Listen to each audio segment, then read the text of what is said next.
Ja mul on kombeks ja huumori eesmärgil nagu väga kohutavaid asju öelda, aga samas ma olen aru saanud, et see ei ole nagu, või selles mõttes, et ma olen inimene, kes ma ikka jälle teen mingeid asju, mis mulle ei meeldi ja ikka jälle ma küsin endalt, miks sa käitud niimoodi. Ja siis ma avastasin, et hästi tore on olla jõululauas oma pereringis ja näha neid inimesi, istuda koos oma traumadega nii-öelda ja saad aru, et sellepärast ju olengi nagu, et see ei ole, mina ei ole välja mõelnud neid. Ei, sest päriselt, mul on kombeks huumori eesmärgil öelda reaalselt kohutavaid asju. Ma ütlesin paar nädalat tagasi välja lause, Soome naised on nii paksud, et isegi Tinderis ei jõua vasakule lükata, on ju. Ja ikka jälle ma küsin endalt, Sander, miks sa ütled neid asju? Ja siis seast oli tore olema jõululauas vanaema juures ja vanaema on siukse uhke pidulaua teinud ja hästi siuke tore ja mu ema võtab niimoodi suutäie kapsast ja ütleb, et oi, et natukene mage. Vanaema vaatab talle silma sisse, ütleb, oleks pidanud aborti tegema, kui võimalus oli.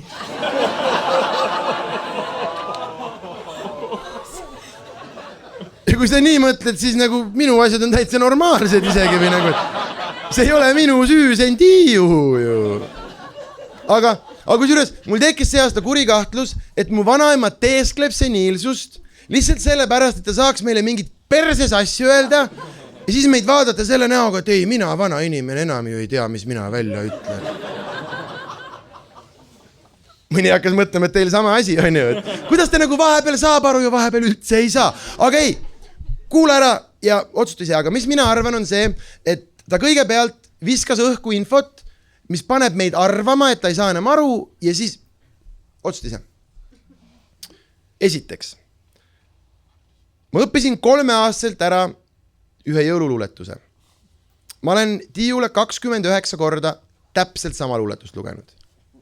Kogu meie peres on meil juba siuke väike sisenalja, et sina jälle tule loema asi ära. Me tean alati hästi suure numbri sellest, nagu keegi oleks kuulnud sinitaeva täheke, kui sul aega väheke, sära silma pilv ja nii edasi. Ja see aasta loen oma luuletus ära, Tiiu annab mulle sokid ja ütleb mulle, et Isver, elu sees pole nii ilusat luuletust kuulnud. Ja meil on see täiesti pask peabki hakkama pühkimas käima, vaata. Ja mõni hetk hiljem ta üritab ühte nime meenutada, ei tule meelde, ta on hästi kuriga enda peale. Kurat küll, vana pea, te kõik teate, see on see väike gitarriga poiss, kogu aeg on telekas see väike gitarriga poiss, kurat küll. Tunde hiljem tuli välja, ta mõtles Jaagup Kreemi ja meil ongi nagu hirm juba ja siis järsku on siuke lihtsalt vaikuse hetk ja kahvliklõbin ja viinapitsi surin on ju ja viinapitsid surisevad, kui tempo on piisav. Meil on karksinuia ja siuke vaikuse hetk ja järsku ta niimoodi vaatab üles ja ütleb, teate, mulle on see püstijalu komöödia kohe meeldima hakanud. Ja mina olen kõrvad kõik, olen oma komplimendiks valmis, ta vaatab mulle silma sisse ja ütleb, jah, see Niinemets on ikka maru.